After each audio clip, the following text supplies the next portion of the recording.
একজন রিকশাওয়ালাও যদি রিকশা চালাতে থাকে এবং জানতে পারে তার বাচ্চা পাতলা পায়খানা হয়েছে, সে অন্তত একটা স্যালাইন নিয়ে বাসায় ফিরে। আইসিডিআরবি এবং ওআরএস এর কার্যকারিতা যারা সবাই জানে, পায়খানা হলে বা পানি শূন্যতা হলে খাবার স্যালাইন খেতে হয় এবং বাসায় এদেরকে চিকিৎসক পর্যন্ত আসতে হয় না।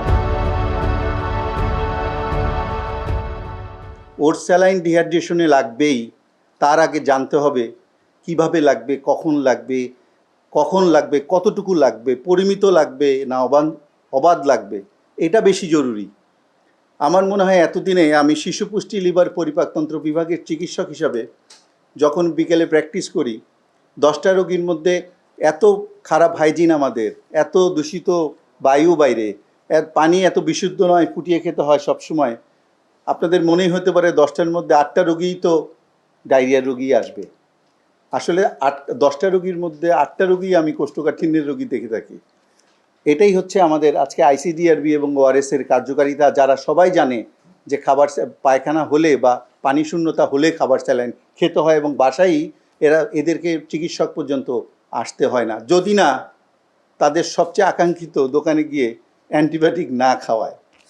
এপ্রিল মাসের 2025-এ ঢাকা হসপিটালে 2024 সালের জানুয়ারি থেকে ডিসেম্বর পর্যন্ত স্টাডি হয়েছে এরকম 350টা মায়ের উপরে যারা ছিলেন শিক্ষিত, এবং দেখা গেছে তাদের ওআরএস সম্বন্ধে ইনঅ্যাডিকুয়েট নলেজ 88%।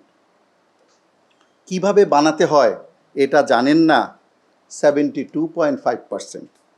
সবচেয়ে কঠিন বিষয় হলো তারা এত শিক্ষিত হওয়ার পরেও মনে প্রাণে বিশ্বাস করেন antibiotic is best than ORS.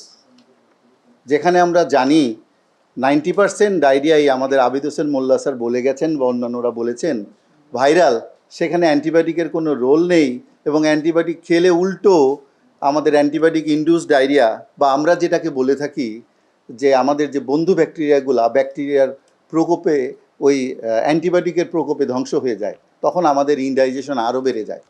তো এই প্রতি 4 জনে একজন শিক্ষিত মা মনে করেন ওআরএস থেকে অ্যান্টিবায়োটিক ভালো।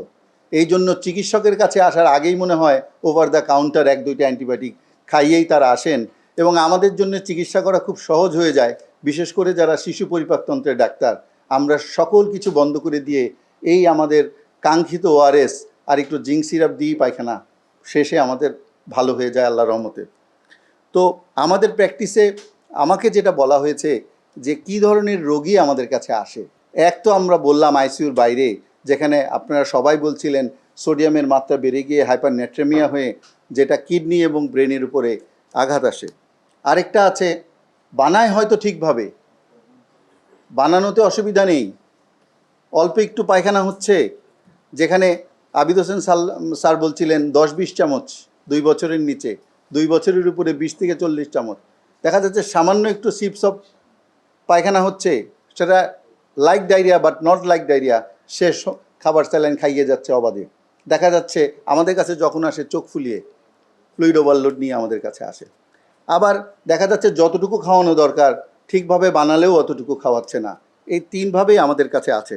2018 সালে ক্রিটিক্যাল কেয়ার ইউনিট ঢাকা শিশু হাসপাতাল পাবলিশ করেছিল এরকম 40টা বাচ্চা যারা তাদের ক্রিটিক্যাল কেয়ার আইসিইউর বাইরে হাইপারনেট্রেমিয়া নিয়ে, কিডনি ফেলিওর নিয়ে এসেছিল। তো সবার শেষে আমি এতটুকু বলতে চাই, আমার মনে হয় যে পাতলা পায়খানা হলে, পানি শূন্যতা হলে খাবার স্যালাইন খাওয়াতে হবে, এটা নিয়ে কাজ অবাধ হয়েছে। একজন রিকশাওয়ালাও যদি রিকশা চালাতে থাকে এবং জানতে পারে তার বাচ্চা পাতলা পায়খানা হয়েছে, সে অন্তত একটা স্যালাইন নিয়ে বাসায় ফিরে। এইটা আমাদের আইসিডিআরবি এবং এসএমসি এবং সবার এটা, এবং আমাদের সবার আমরা দাবি করতে পারি যে আমাদের অ্যাওয়ারনেসটা অনেক ভালো।